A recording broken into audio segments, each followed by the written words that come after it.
In this life, people give their individual answers to the question of life's meaning, and they live in accordance with that resolve, wrong or not. Similarly, people also must answer the question of what gives my life meaning? How will I find that meaning? Now, there are typically two directions a person takes. This is Larry. He grew up in an upright household with parents who did the best they could, but often pressed too hard on restrictions and kept him in a box, hindering his ability to understand himself and the world around him.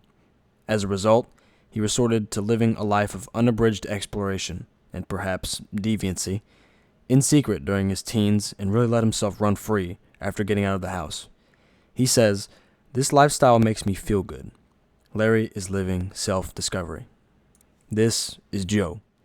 He grew up in a similar household, but with practicing Christian parents. They all went to church, gave to the needy, and held themselves to a high standard. Joe compared his family lifestyle to Larry, who he'd see at school, and told himself, "I'm clearly the better person. I must be right. All I need to do is to be good, and my life will be satisfied." Joe is living in moral conformity. Despite being satisfied enough with their ways of living, neither of them will find true peace in their decisions. The article of sin, whether acknowledged by either, has been misdefined by both parties. Jesus Christ lays out the more legitimate definition of sin and offers the true solution to a life lived fully. And modern problems require modern solutions.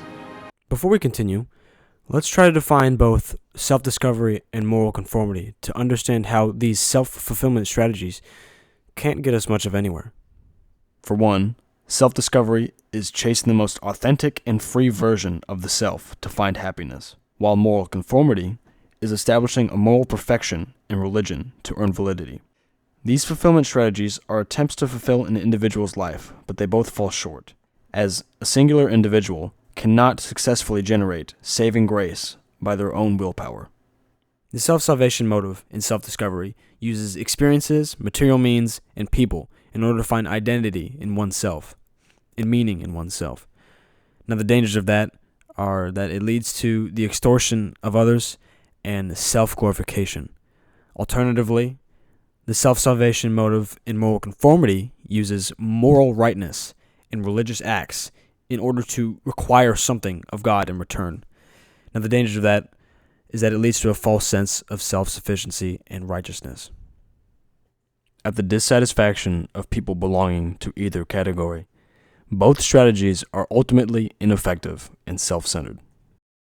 As an answer to the dilemma, Jesus offers his wisdom in telling the parable of the prodigal son, found in Luke 15:11-32. It tells of a younger son who demands his inheritance early, leaves home to squander it on wild living, faces famine and disgrace working as a pig farmer, then returns home repentant, only to be met with overwhelming, joyful forgiveness and celebration from his father, who welcomes him back with a feast. Both sons have lived differently, but desire the same outcome: self-glorification and self-salvation.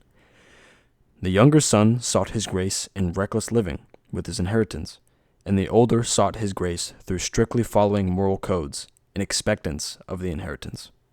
The father, in response to his sons, has an unexpected resolve, that of which shook the leaders of Jesus' time.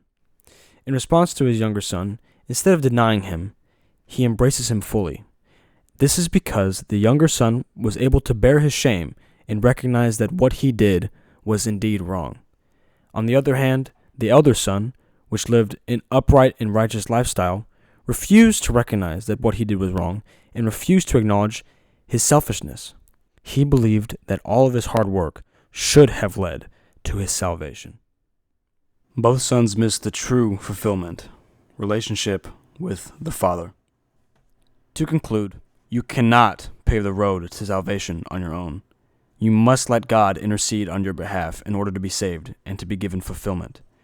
The core Christian message is as follows: you are loved by God no matter your sin. God calls you to himself on the basis of love, mercy, and grace. And in response, you should embrace humility and come to God with your life. Have you been trying to save yourself? Has anything you've tried actually given your life any meaning? Has anything saved you? Jesus is the way, the truth, and the life. Nobody comes to the Father, and ultimately, nobody can find salvation except through him. Remember, it is an everyday decision to fully embrace the gospel truth.